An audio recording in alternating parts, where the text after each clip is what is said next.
I know you touched on it there, but why Cookie and why Clint as co-captains?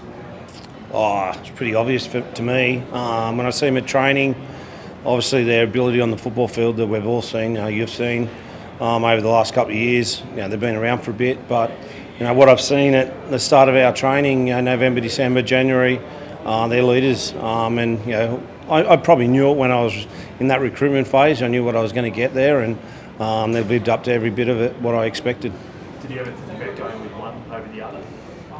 No, not really. We've taken some time to get our leadership structure and merging leaders and our rookies and so in some place. We haven't rushed the process, but in the back of my mind, I always knew those two are going to be the leaders of the club, and it's such a big job being captain of a club. There's so many.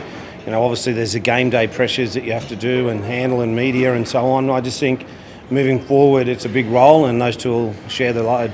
And the special touch of having Mary and Mark, why was that significant? Well, they're the inaugural captains of this club. It was a tough time. We talk about high performance clubs, and conflict is part of it. And I always remember Mark and Paul McGregor talking to me about the challenges they had 25 years ago. Two clubs coming together, and all the playing group here at the moment don't know.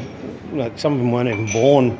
All they know is St George Illawarra. So to have those two here today is something special, because great players played for the club, played for their states, Queensland and New South Wales, and played for their country. So to have them here today, and I think it's special. I just didn't want to announce our captain in our video room just to the playing group. I think the club is a lot bigger than that, and it's been a proud history, and it's a big club, and it needed more than just an announcement to the playing group.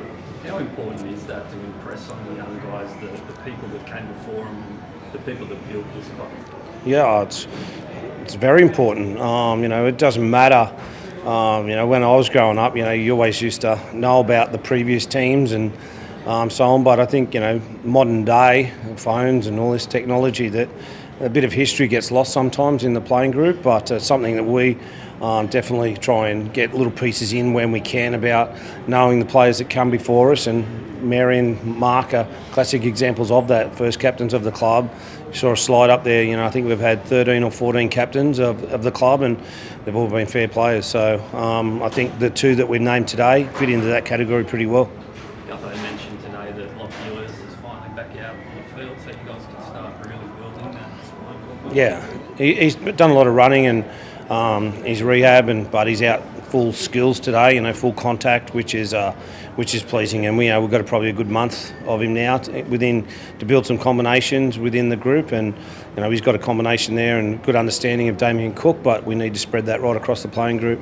The players mentioned that they sort of want to build on the progress that was made last year. In terms of the leadership, these two new guys, are they building on what Ben Hunt was, his leadership style? Is there sort of a new direction in terms of leadership? Oh, well, these two are going to create their own pathway and do it their way. I think both completely different, but there is a few common things there as well. They're both real competitive and they're both experienced.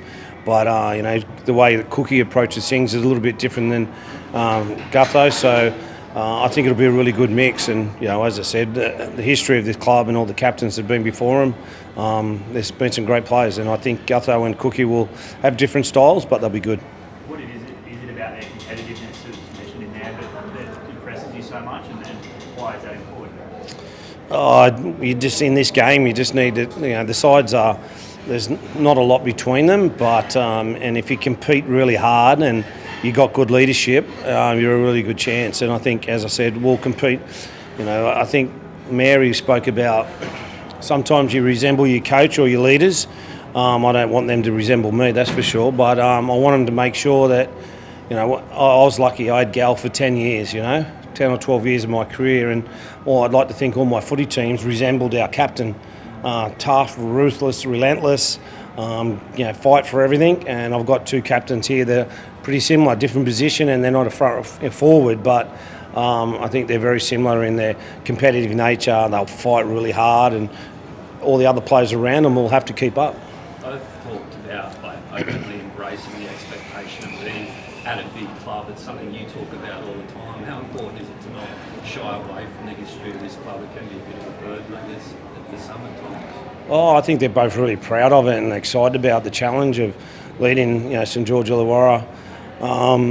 It is a big club. It's a really, really big club, and it's going to get bigger and bigger and bigger. So, I think they'll cherish the opportunity, and as you can see today, they're pretty happy about it. And Gutho's had a fair bit of experience of being a club captain at another big club, and Cookie's had moments, that he's led the side as well. But really exciting time for us. And I said earlier that it's an important part, not just for me to announce the captains in the video room. We wanted to do something special today, and I think it went down pretty well.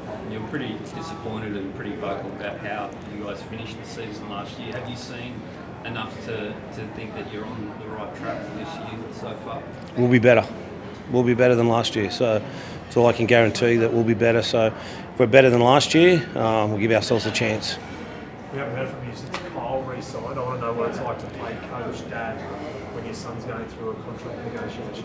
I don't have anything to do with that negotiation. That's done with the CEO and football management, which I don't want to have anything to do with that. And we had a good season last year. He finished poorly, obviously. We got suspended, but he had a real good season, probably his best one as an NRL player. And he's had a good pre-season. And how I approached the father-son bit. If you come to training, you would never know.